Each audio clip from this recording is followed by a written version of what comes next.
నాటికి వర్షాలు తగ్గుతాయి. ఈసారి మొంతా తుఫాన్ తెలంగాణపై ఎందుకు ఎక్కువ ఎఫెక్ట్ చూపించింది? జనరల్ గా తుఫాన్స్ అంటే సముద్ర తీర ప్రాంతాలకు పరిమితం అవుతాయి. అంటే తుఫాను గాలులతో ఎక్కువ డిస్టర్బ్ చేస్తుంది తుఫాను. అయితే గాలులు మచిలీపట్నంలో వీచాయి. మచిలీపట్నంలో 70-80 కిలోమీటర్స్ వరకు గాలులు వీచాయి. రెయిన్ఫాల్ ఏమో మనకు ప్రకాశం నెల్లూరు జిల్లాలో ఎక్కువ ఉంది, మచిలీపట్నంలో కొంచెం ఉంది. కానీ అది వెంటనే తుఫాను వల్ల మనకు వర్షం కంటే ఎక్కువ గాలుల వేగం ఎక్కువ ఉంటుంది. సో గాలుల వేగం ఎక్స్పెక్ట్ చేసినట్టే కొన్ని చోట్ల 70-80 కిలోమీటర్స్ వేగంతో కూడా గాలులు వీచాయి. అక్కడ జరగాల్సిన నష్టం కొబ్బరి చెట్లు కానీ చెట్లు పడిపోవడం అవన్నీ జరిగాయి. బట్ ప్రభుత్వం చాలా చక్కగా అక్కడ జాగ్రత్తలు తీసుకుంది, ఆంధ్రప్రదేశ్ ప్రభుత్వం. దాని మీద మళ్ళీ డిస్కస్ చేద్దాం. చంద్రబాబు నాయుడు, లోకేష్ చాలా సక్సెస్ అయ్యారు ఆ విషయంలో.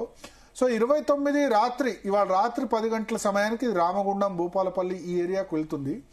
వెళ్ళిన తర్వాత సో ఆంధ్రప్రదేశ్ నుంచి వచ్చినది తుఫాను బలహీనపడి వాయుగుండమై క్రమక్రమంగా వెళ్ళిపోతుంది. రేపు ఉదయం నాటికి పూర్తిగా, అంటే రేపు ఉదయం తెలంగాణలో బెల్లంపల్లి ఇటువైపు నార్త్ తెలంగాణ వర్షం పడి రేపు సాయంత్రం నాటికి పూర్తిగా దీని ప్రభావం తగ్గిపోతుంది.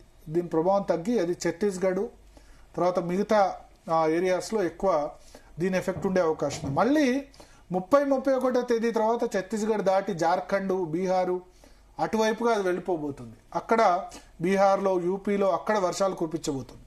సో దీని ఇంపాక్ట్ తెలంగాణ మీద ఇంకా దాదాపు 18 అవర్స్, అంటే రేపు మధ్యాహ్నం 3-4 వరకు కూడా దీని ఇంపాక్ట్ ఉంటుంది. ఈ మొంతా తుఫాన్ తెలంగాణపై ఎంత ఎఫెక్ట్ చూపిస్తుందని ముందే ఎక్స్పెక్ట్ చేయలేదు కదా మనం. అంటే మనకు వర్షం పడుతుందని చెప్పారు, మరి క్లైమేట్ చేంజ్ స్థాయిలో వర్షం పడుతుంది అన్నది 36 సెంటీమీటర్లు అని ఎక్స్పెక్ట్ చేయలేదు. బట్ భారీ వర్షాలు, అత్యంత భారీ వర్షాలు కురుస్తాయని చెప్పారు. బట్ ఇవాళ వెదర్ ప్రెడిక్షన్ లో ఇచ్చారు ఎక్సెప్షనల్ రెయిన్ఫాల్. క్లైమేట్ చేంజ్ వల్ల తుఫాన్ తీవ్రత పెరిగింది అనుకోవచ్చు. అంటే క్లైమేట్ చేంజ్ కు దీనికి ఏం సంబంధం లేదు. తుఫాను వచ్చినప్పుడు జనరల్ గా అక్కడ తీరం దాటిన దగ్గర ఇంపాక్ట్ అవుతుంది. దాని తర్వాత అది ఏ దిశగా వెళ్తుంది, తెలంగాణ వైపుగా వస్తుందని ముందే ప్రెడిక్ట్ చేశారు. కానీ వర్షాలకు సంబంధించి ఇవాళ ఉదయం కూడా ఇప్పుడు TSDPS లో చూడండి, వర్షం జగిత్యాల, ఆదిలాబాద్, మంచిర్యాల, రాజన్న సిరిసిల్ల, కరీంనగర్, పెద్దపల్లిలో ఇటువైపు అత్యంత భారీ వర్షం తెలంగాణలో ఉంటుందని ప్రెడిక్షన్ ఉంది, లేదనేం కాదు.